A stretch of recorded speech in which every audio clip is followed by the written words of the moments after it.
ensuite du pays. Donc, comment il faut les rendre esclaves? Il faut se montrer habile. Donc, il voulait se mettre habile et venir rendre les enfants de Dieu esclaves. Et c'est ce que Satan fait. Il va montrer de la subtilité, de l'habilité pour nous amener à être dans le péché. Parce qu'il sait que lorsque nous sommes dans le péché, nous perdons la puissance du Seigneur. Oui? Et ça, c'est important. Mais ce qui m'a fait peur et qui m'a déçu ici, c'est qu'on voit que les enfants d'Israël n'avaient pas réalisé qu'ils étaient puissants. L'Écriture dit, et l'ennemi même reconnaît, Pharaon reconnaît qu'ils étaient forts et qu'ils étaient puissants. Donc, s'ils étaient puissants et qu'ils étaient même plus nombreux, comment on arrive, en d'autres termes, à les rendre esclaves? Et malheureusement, le peuple tombe dans l'esclavage.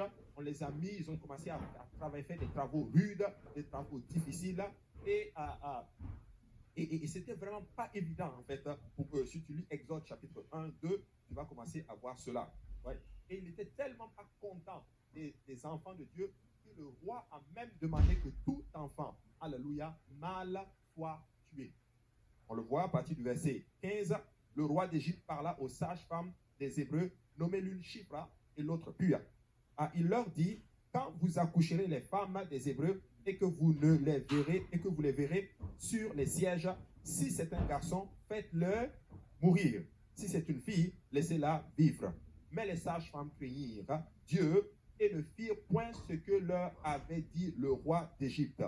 Elles laissaient vivre les enfants. Waouh! Elles ont craint Dieu. Shipra et Pua ont eu de la crainte de Dieu dans leur cœur et dit que non, nous n'allons pas faire cela. Je veux parler à ces gens aujourd'hui. Vous êtes dans un contexte, dans un monde aujourd'hui, il y en a qui travaillent même dans le médical et des fois, peut-être même la loi du pays vous demande peut-être d'administrer peut-être même des avortions, des avortements, si on peut dire ainsi, ou même de faire cela. Craignez Dieu.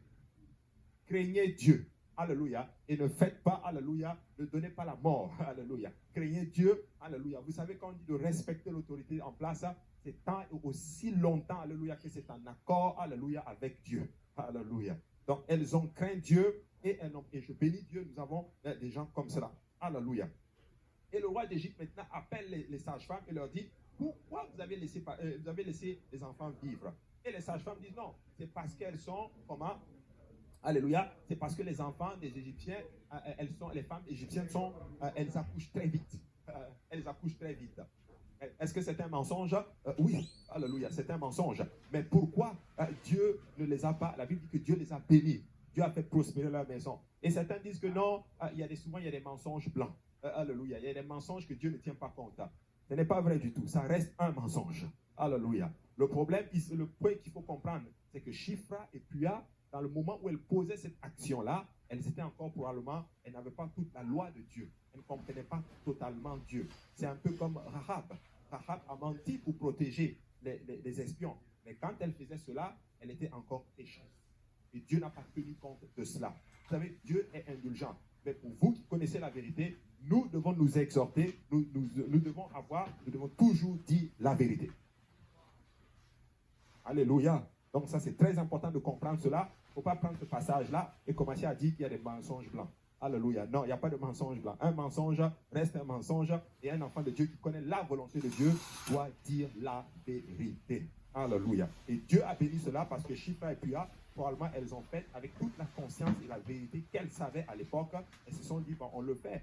Mais à ce moment-là, Dieu les a bénis parce qu'elles n'avaient pas toute la connaissance du Seigneur. Alléluia. C'est très, très, très important de comprendre cela. Mais c'est dans ce contexte-là que Moïse naît. Et je vais sauter vraiment. Et Dieu va protéger beaucoup à Moïse. Moïse va se retrouver sa mère va le laisser dans une caisse de jonc sur le Nil. Et la caisse de jonc arrive vers la fille de Pharaon. Et la fille de Pharaon, Dieu fit trouver grâce. Alléluia. Et la fille de Pharaon a aimé Joseph. Et plutôt Moïse. Elle prend Moïse. Elle demande à ce qu'il nourrisse, prenne soin de lui. Mais la sœur de Moïse était dans les parages. Et la sœur de Moïse dit, je connais une nourrice qui va s'occuper de l'enfant. Et elle le remet. Et Moïse revient à sa mère. Et on la paye même pour s'occuper de son propre enfant. Waouh! Alléluia! Le Canada pense peut-être qu'ils sont les premiers à avoir fait les allocations familiales. Mais Dieu avait déjà fait l'allocation familiale dans la Bible. Alléluia! Tu prends soin de ton enfant et on te paye pour t'occuper de ton enfant. Dieu est tellement bon. Alléluia! Et quand l'enfant a grandi un peu, il a été sevré, on l'a remis maintenant, elle est retournée dans la maison de Pharaon.